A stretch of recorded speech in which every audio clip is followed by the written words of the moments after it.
Hello, everyone, and thank you for joining us today on PoliWine, where we like to take a deep dive into stories pulled from the media and have a fun time while breaking it down. I'm Jillian, and let's get into it.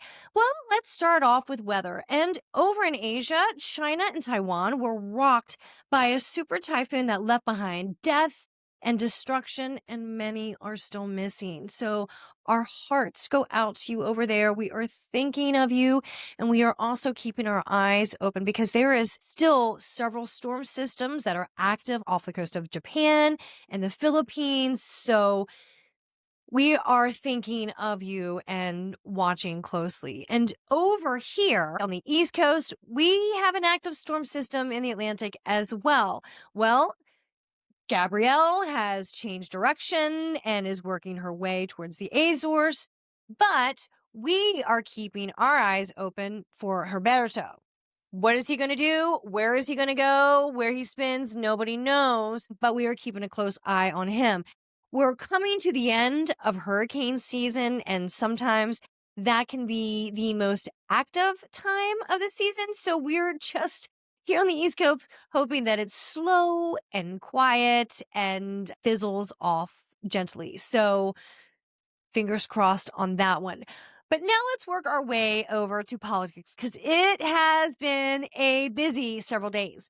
Last week, you had Trump over in the UK getting the full royal treatment from the royals and then meeting with the prime minister. Then stateside, he went to the funeral service for Charlie Kirk out in Arizona and spoke there and gave his respects for his friend. Then back to DC, and it's on. Him and RFK had a meeting, if you will, in front of, I guess you could call it a press conference, and they were stating a warning to pregnant women to advise them not to take Tylenol during pregnancy. And what were your thoughts on that? I'm guessing that was a medical panel behind them. You had Dr. Oz and a female. I'm guessing she was a doctor. I do not know. Those two just stood there and just blinked the whole time quietly. Not a peep. You had RFK and somebody else that was chiming in on how to pronounce acetaminophen, but it was, I don't know. I had many mixed feelings about this. I think that is a conversation that any pregnant woman should have with their doctor. That is a choice that you make as a pregnant woman, but that is a conversation that you should have with your doctor. Trump is not a medical professional, nor is RFK. I think that if you take any medical advice, you should speak to your medical professional. Not every woman has an easy pregnancy. Sometimes you can get sick. There can be discomfort, whatever it may be, and sometimes you need something to help you. Of course, nobody wants to take anything. You want your baby to be healthy, and you want to be healthy and have a great pregnancy. Sometimes it is not always that way. Some women have difficult pregnancies. Sometimes there's challenges during pregnancies, and sometimes you get sick. So the doctors do stress that sometimes if you have a fever, sometimes you must take something because a fever can be a risk to the baby. So what does this mean for women who are pregnant and the choices to make? Please, please, please consult your doctor who you are dealing with and knows you and your medical plan. This is really murky territory. He made this press conference and this major statement on kind of some, in my opinion, some inconclusive evidence, scientific evidence. There have been multiple studies that about taking Tylenol while pregnant, and could there be any association or a link with autism? One study said maybe there might be an association, and I'm just loosely giving cliff notes. Could be an association, where some other studies said that there was not an association.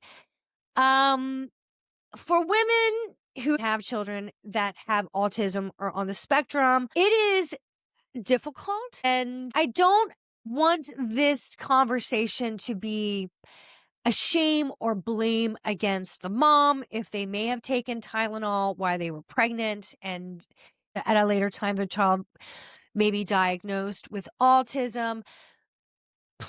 please do not blame yourself. There is no shame, and don't let these words get to you. I thank you for wanting to find a link. I appreciate that, I guess, but I just feel like you are basing this statement and this information out there is kind of on conjecture, right? Because it does seem like inconclusive and not complete information. And to tell these women to stop doing that, it seems reckless to me, in my opinion. I hope that one day we find it. Like, we want to know a cause, what is happening. And so I do appreciate that you wanting to put something out there, but not this way. I think there needs to be more research and more evidence together, and we need to have all of that and all these facts before we put that out there to the mass public. That's just my opinion. I just think this is a very delicate situation. These are our kids. It's very touchy. So there's that. And now that we also hear that there could be some conversations of restrictions of abortion medications for women, this just seems to me that they're making restrictions on women, and it's bothering me. There's one thing that, as a woman, I can't stand, and that is when I see these medical panels up there on Congress or on the Hill or wherever, on CDC, wherever, and they're stating their opinions, okay? Their opinions about women's health, women's reproductive health, women's rights. And why is it always a full panel of old men? There should be a panel of all women.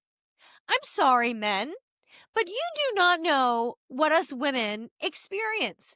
Every month during pregnancy, you have no idea. If you did, that's probably why nature had its natural selection and opted not for you to perpetuate the human race. They were like, we're going to give it to women. Okay. They can handle it. I don't know about the other one.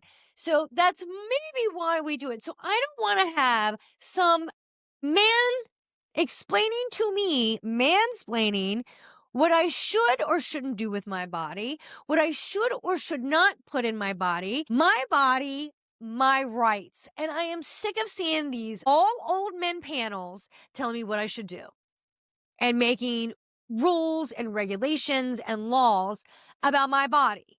It's bullshit. And I'm sick of it. So women, let's stand loud and proud and let's defend this shit. Okay. It affects us. It affects our babies. It affects our families. It affects everybody. Okay. So I just hate seeing this slow taking away of healthcare and rights. And it's just shaking me to my core. And not only that, it's infuriating me. So let's stand together and make some change. And let's make our voices loud. We all did it with Jimmy Kimmel. We can do it here too. And, there's a lot of stuff getting ready to come with changes with this big, beautiful bill to healthcare and insurance. So be mindful here. Okay. It is now the time to speak up and let our voices be heard, because we are going to feel the effects of this very soon. So stand with me. Okay. And not only that, we had that whole thing about the Tylenol.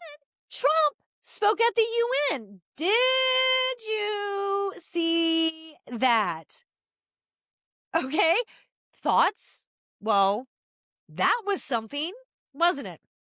I don't want to go on a rant here, but I think I might have to go on a rant here. And I think that's okay, because Trump went on one for like 15 minutes, improv style, at the UN. And I was sitting there watching it, and I think my jaw probably was on the ground. I was embarrassed, actually. Sorry, I was embarrassed.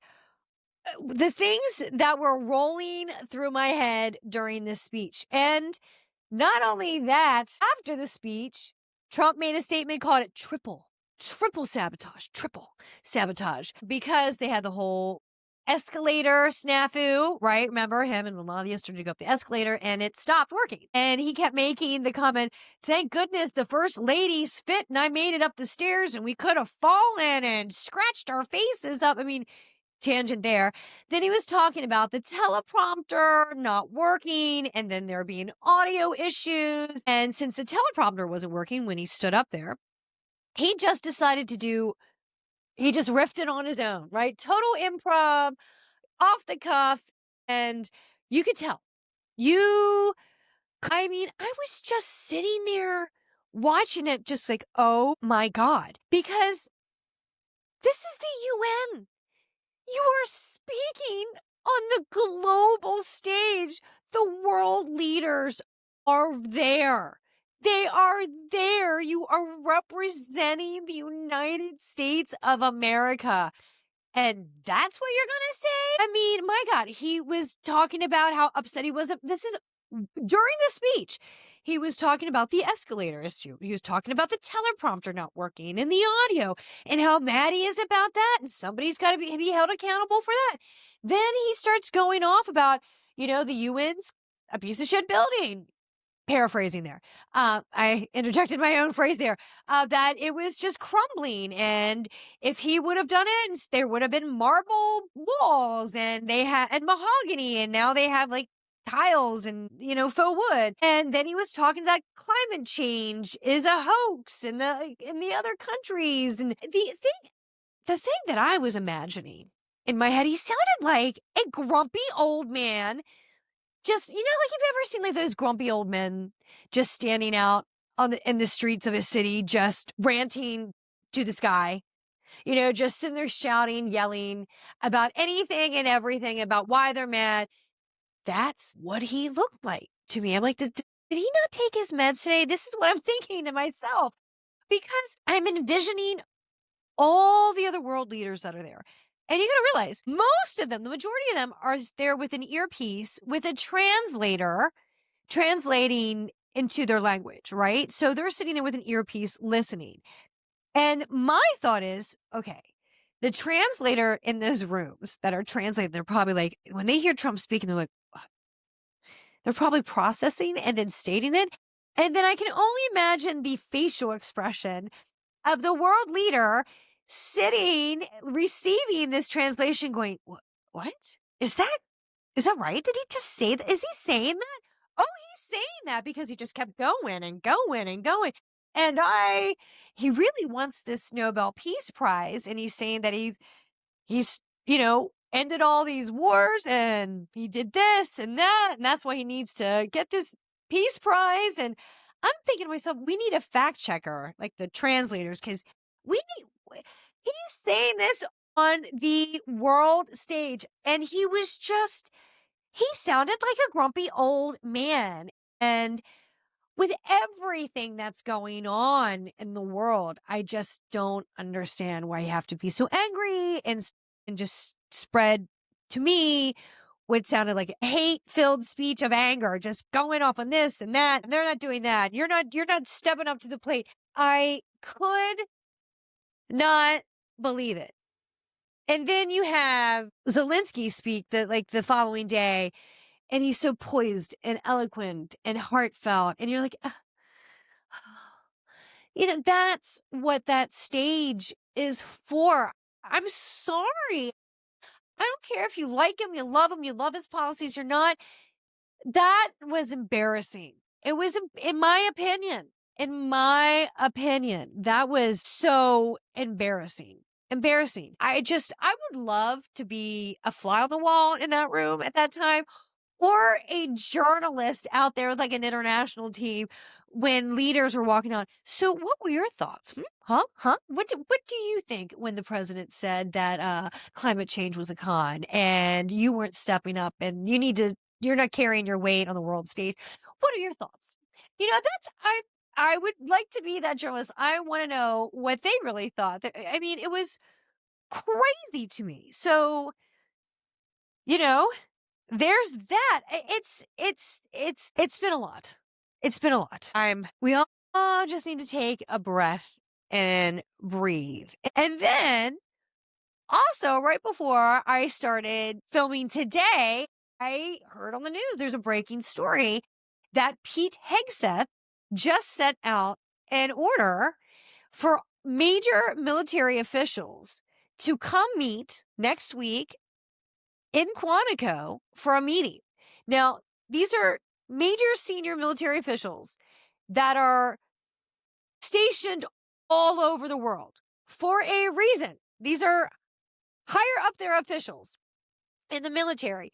And he just ordered them to come in from all over the world, leave their stations for this meeting that no one knows what it's about, what it pertains to. It's not happened before. Very unprecedented. So that makes me nervous as well, because when you have people stationed all over the world for a reason strategically, they're there for a reason.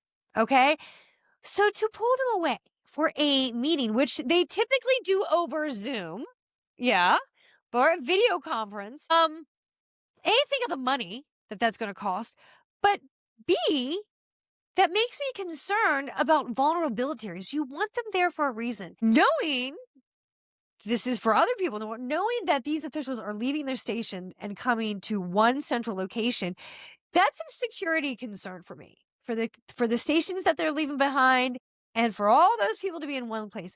That makes me nervous. I think that is a security risk, a security concern. It better be something extremely important. Okay. So then you have that on the military end. And we're still dealing with the fallout of Jimmy Kimmel. Well, Jimmy Kimmel is back on air. It is so good to have you back, Jimmy. It's nice to see you, and you deserve to be back on the air. What did you think of his opening monologue Tuesday night? Did you like it? Did you not like it? It was heartfelt. It was emotional. It was funny, and he had major ratings that night. I haven't seen the numbers, but he definitely had the ratings. And on YouTube and other online platforms, streaming services, the numbers were very large. Still, there was like over 20% of the country that was still not able to watch it that evening on the ABC affiliates, because it was either from Sinclair or the other broadcasting service that didn't want to air it. Here in the Washington, D.C. area, we were not able to see it. So I actually had to watch it the next morning on Disney Hulu.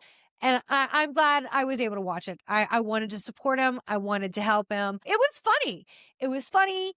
Like I said, there were moments he was emotional. I waited to hear some of the comments and the reviews about his monologue from, different areas. Some thought it was lovely, spot on. Others thought it was fake and still wanted a clear out apology. I'm sorry. But did we need that? I think he made it clear that that was not his intention to make a distasteful joke about the murder of someone. No way. No way.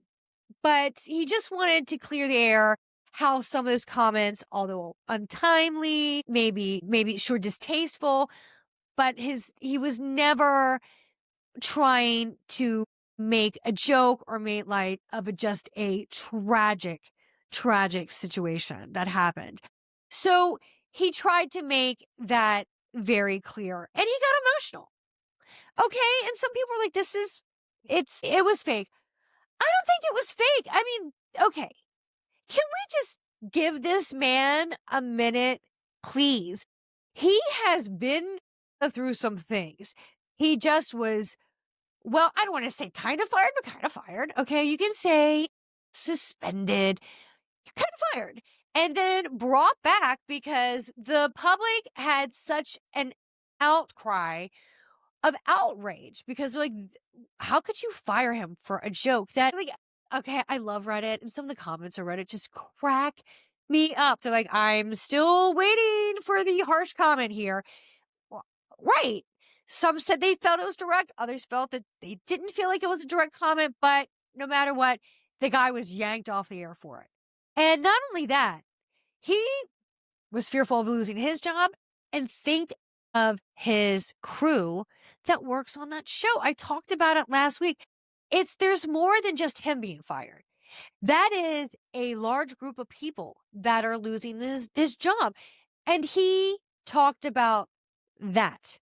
That is important here. He's like, well, you know, the president has such thin skin that he is being gleeful about people, Americans, like 200 people losing their livelihood. So he made that clear, and good. He should have.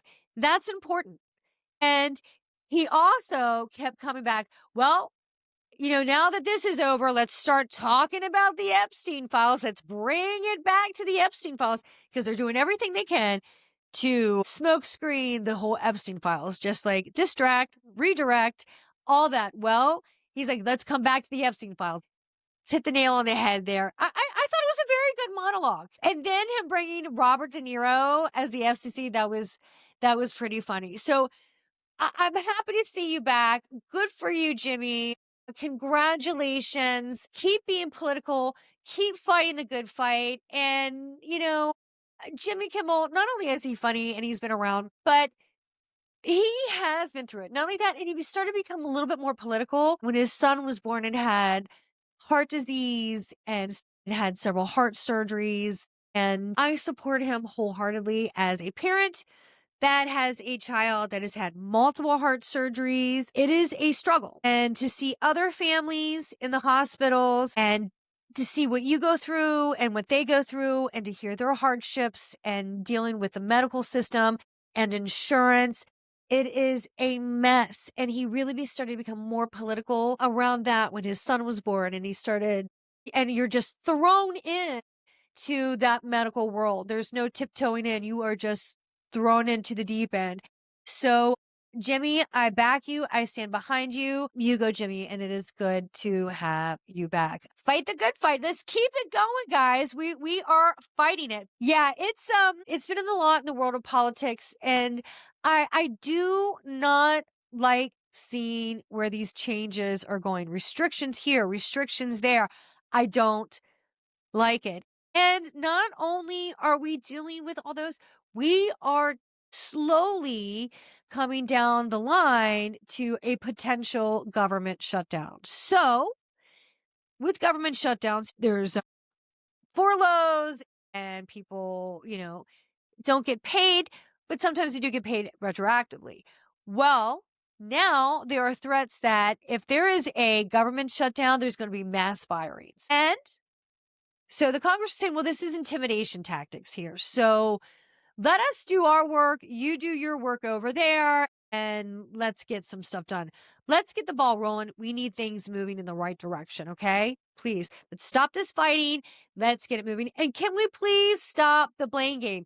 I hate you. I hate this side. I can't stand it anymore. This is why we have to get away from parties. I'm telling you, everybody hates everybody. And I hate to say the word that the parties are tribal, but they are very tribal. And I'm just sick of, this is my side. This is my side.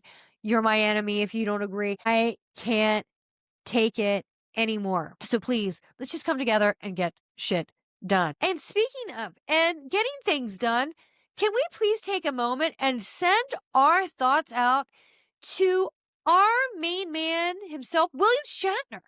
William Shatner had a little bit of a little scare this week. He was sent to the hospital this week. He was checked out. I think he's doing okay, but we're thinking of you, our Star Trek man himself. From what I read, there were some sugar issues, but William Shatner is 94. He is our living legend. He is our man of space. Oh, William, we are thinking of you. I think William Shatner, he is sly. He is still working at 94. He's getting them done. Everybody loves this man. So, William Shatner, our guy, we are thinking of you. We're sending love. We're sending thoughts. And we're sending hugs. Get better, William. We need you. 94 years young, and you look great. I would love to sit down at a table with William Shatner with a nice bourbon, or I'm a vodka girl, or I'll take a nice vodka drink. Sit there talk about Shatner. If I had the perfect roundtable of legends, he would be right there. If I could somehow resurrect Joan Rivers, she would absolutely be there too. Joan, I miss you. RIP, you were the queen. I love Joan Rivers. Wendy, you might be there, girl, because I do love my Wendy Williams. Always here for you, Wendy. But let's work our way over to entertainment because here in the new season of TV, we have out with some of the old seasons, in with some of the news and series. So let's get into a few that have come to a close. Well, on Amazon Prime, we had the Terminal List Dark Wolf. Taylor Kitsch. I really enjoyed it. If you kind of like the action, military, Delta Force, special forces kind of things like that. Really good watch. It goes quick, several episodes, and it is the prequel to The Terminal List that came out several years ago with Chris Pratt. A lot of action scenes. If you like that stuff, you will definitely enjoy this series. So Terminal List, Dark Wolf, Amazon Prime, go catch it if you can. And I'm going to talk about this again.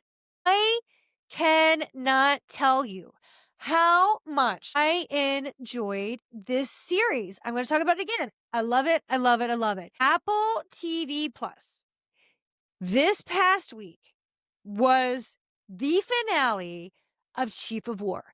Jason Momoa and the entire cast. Bravo. Bravo.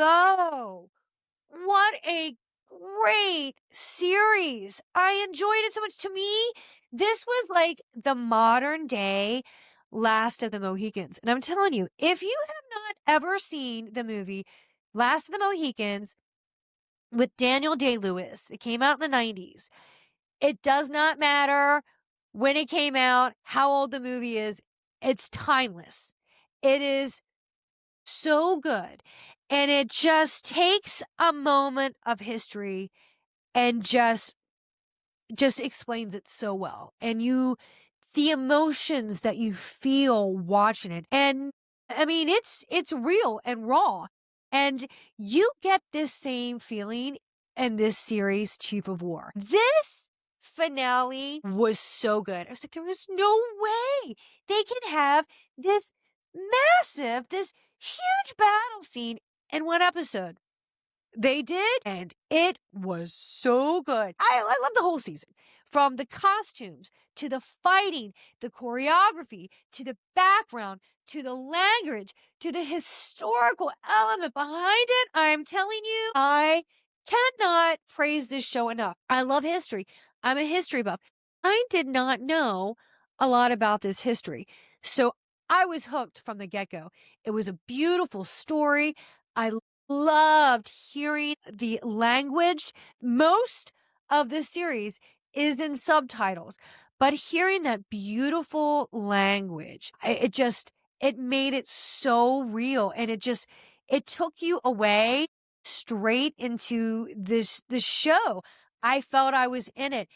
And the battle scenes were so intense, detailed, just cinematic. I can't believe I was watching this on my television, not a major screen, like in a theater. So good. Great story. Can I just say again, thank you to showing the women in this series. You know, women were not on equal playing field, but in this show, you see the evolution of the woman, how they start to come into the council, how they start coming into the ranks of the men, and how they were savage warrior fighters as well. Like you see them fighting next to the men and just as hard, if not better, how they were smart. Thank you. I did talk about that in the series Vikings or Valhalla. I think it was, yeah, Vikings Valhalla. Is that what it was? That was also on Netflix a while ago. They got in that too. But this really showed women in their space as warriors. So Jason Momoa, was it Thomas Pasamat? Just thank you for a riveting, gripping, the optics, just amazing in this series. So thank you, thank you, thank you. Something so different and refreshing and educational and just I didn't want to blink at all during each episode because I was afraid I was missed something. And it was just too intense. I was so in on it. So thank you. Thank you, Jason Momoa. I really hope you get another season. The actors, the actresses in this series, they all deserve an award. They deserve praise and they deserve a second season. So I hope you get it. I'm telling you, this one and Shogun this past year, just the history and the story. Shogun was it was based off a book, right? But this one is just more history of Chief of War, and just it's so good. Like you are just immersed. You're just in that time period. I couldn't turn away. I just could not turn away. And trust me, I had to rewind a lot because I'm like, what did I miss? What did you just say? And I have to rewind it again. So if you have to do that, you know you're in it, and I was the whole way. So thank you so much. I hope you get another season. So please, if you haven't watched it, go enjoy it. Jason Momoa and that whole crew deserve credit on that one. I do not know how long it took them to film that series. It had to be a while. So good. Go get it. There is a new series that dropped on Netflix, and that was called Black Rabbit. Did you see it? With Jude Law, Jason Bateman. Jude Law had this bar and in New York. Looks like he had everything going for him, and just things start to crumble right away when he kind of lets this mess of a brother, Jason Bateman, back in his life. You know, it had all the right elements for the right formula to make a really good series. I struggled with it though. I really did. It started off a high action scene and then it backpedaled to get into the story of leading up to that moment, to the opening scene. And it was really slow. And there were a lot of other side stories that kind of came into it to make the whole of a story. And me personally, I just thought it was too much distraction. And I had a hard time. I watched the whole thing. I did. Because I was like, something else is going to happen, right? And it did towards the end, but there was just so much story telling through it. It became really slow for me, and it was really hard to hold on. So maybe you'll feel differently. I really wanted to like it. Like I said, it had all the right elements, but me personally, it fell a little short. I love Jason Bateman. I think he's funny. Even his serious stuff, he's really good in it. His drama. Jude Law, can't go wrong there. He can do anything. And together, I know those two can be amazing. It just didn't click for me. So I'm sorry. I tried. I really did. But there you go. Now, let's work our way to the real world of Bravo and Peacock. Bravo.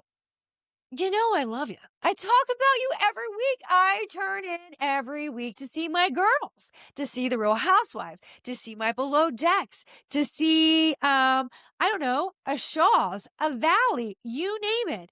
And it's been a little rocky the last several weeks. You move some things around. You move Miami to Thursday nights after Orange County. Okay. But we have Sunday open. You left Wednesday open. I just don't like this downtime, Bravo. It hurts. It hurts me a little bit. I'm telling you, I need something. So I thank you. You brought my ladies from Salt Lake City back. Thank you. And they go right into it this season. They go right into it. But I do know you're holding those spaces open. I get it. We have my girls of Potomac coming back. Very excited. Giselle, I see you in the front in the pictures and on the trailers. I love it. Lady Giselle, get yourself up front. I love it. And you've got some new girls coming in. Excited for this shakeup. And in Potomac, Monique is back. I always kind of like Monique. I always like her little sauciness. So I'm happy to see her back. I am so thrilled. Potomac is coming back. And we're also going to be getting Vanderpump Rules reboot soon, right? And the Shaws, the Valley Shaw style, right? That's going to be coming. Very excited. But we're coming to a close of Miami. This week, we have the finale, which I don't want to let him go. I don't want to let my vibrant girls of Fun Miami go. I like them. They have fun. It's so colorful. And that's the contrast you need, right? On Tuesday nights, you have cold, wet, gray, white Salt Lake City. It's always snow filled, a little slushy from the melted snow and gray skies. Every once in a while, you get a blue sky. Beautiful, beautiful city. But then you got Miami. Bright sunny skies, girls are barely dressed, bright colors, palm trees. I want to be there. So please don't take them away, but I know you are. That's okay. So if you do, please give me a good reunion. There have been some leaks that there's some good stuff coming up in the reunion. So who's going to be coming back? Who's going to be fighting? I've already heard that there's people unfriending each other on social media following the reunion, but I want to see how the finale goes. We have some tensions. Some have made up. Some are reopening old wounds. And where is this going to, because there's always a party at the end of every season. So what's going to happen at the party? What's going to happen at the reunion? I'm very excited. Salt Lake City, you come right in full swing. And I appreciate that. Everybody's still fighting. You pick up pretty much right where they left off.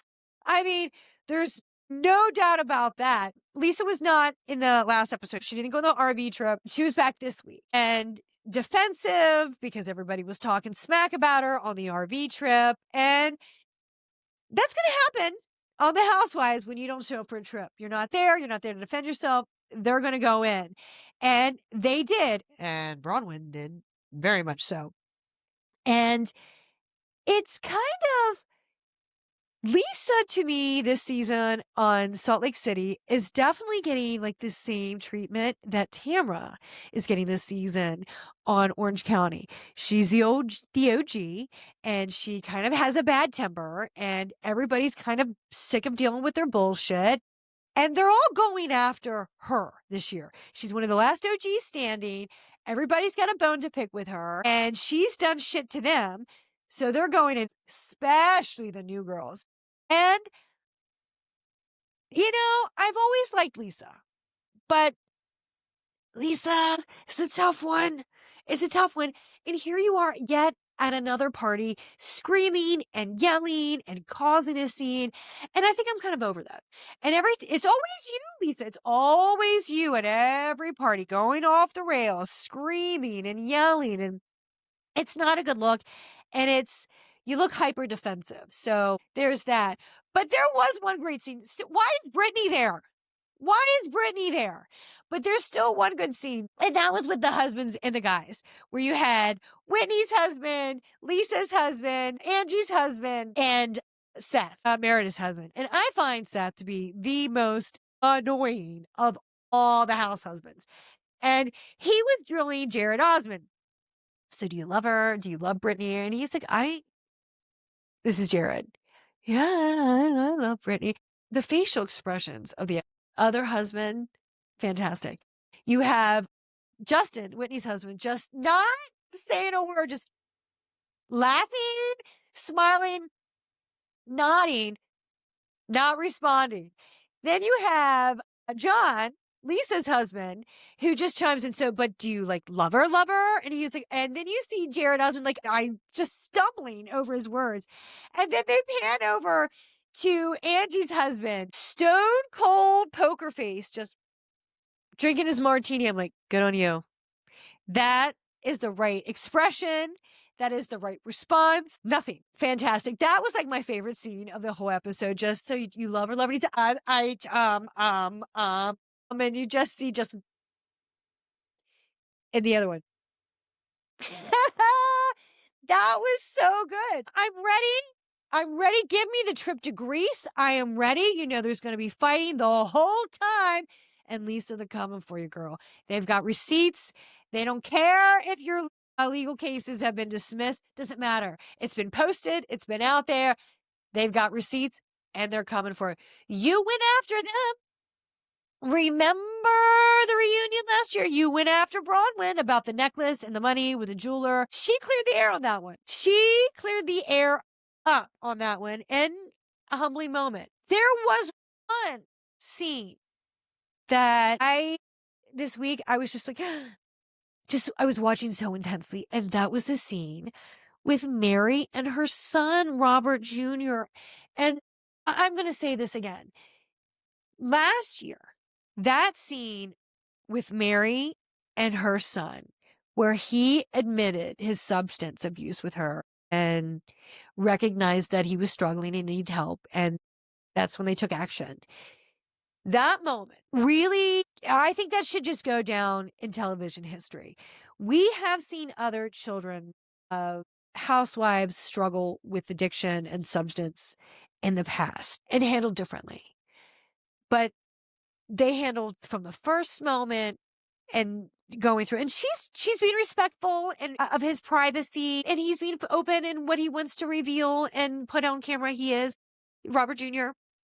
And it's so admirable. But that scene when he was honest about what he was on and what he was taking and what he's going through, when I say raw and gut wrenching, it really was painful. Every parent's worst nightmare. And Mary, you took such a tough, difficult moment and you held your head high and you took it with grace and you heard your son. You heard him and you listened, you took it, you received it, and you stepped in immediately. Unbelievable. Amazing. Go, mama, go. And in this episode, Robert's talking about it again, her son. And he's saying that he's struggling, that he feels isolated. And when he said he felt isolated, I'm like, wait, where's the wife? Where's the wife? Remember the wife last season? Mary didn't even know she was married for a while. And he's like, yeah, I'm married. Is she still there? Not there? Is she gone? Because he was saying he was isolated. And she was like, well, I know you have to be isolated because some of the people that you were hanging out with maybe were not the best influences and you were in a space with them and you need to be in a different space. And he was talking about his struggles there. And you could see her just listening, just taking it in. And this was such another one of those moments where you just can't breathe because as a parent, you feel for her and you want to. I had so many emotions. I'm telling you, I wanted to just hug both of them in that moment. Because Mary was like, I've always been a helicopter parent. And in dealing with this, and he's an adult. And she said, I realize I have to take a step back. I don't want to push him. You know, I don't want to be too much where it's overwhelming for him and it could change his outlook or his progression. And I have to let him know that I'm here for him and I'm there to support him, but he's got to do this. And she's like, so I have to take a step back and listen. And you did, Mary, it was such a powerful moment. And you can see your growth in that moment. But as somebody just watching, a viewer, I was just looking at him and I'm like, is he okay? Like right now? Is he on something? He seems a little off. But I don't want to judge. I don't want to judge. She was like, and then he admitted that he had smoked weed. She's like, oh, weed. And I was like, oh, okay. And I'm not judging. You know, there's California sober. I don't know. Is that Utah sober? I don't know. And I don't want to judge.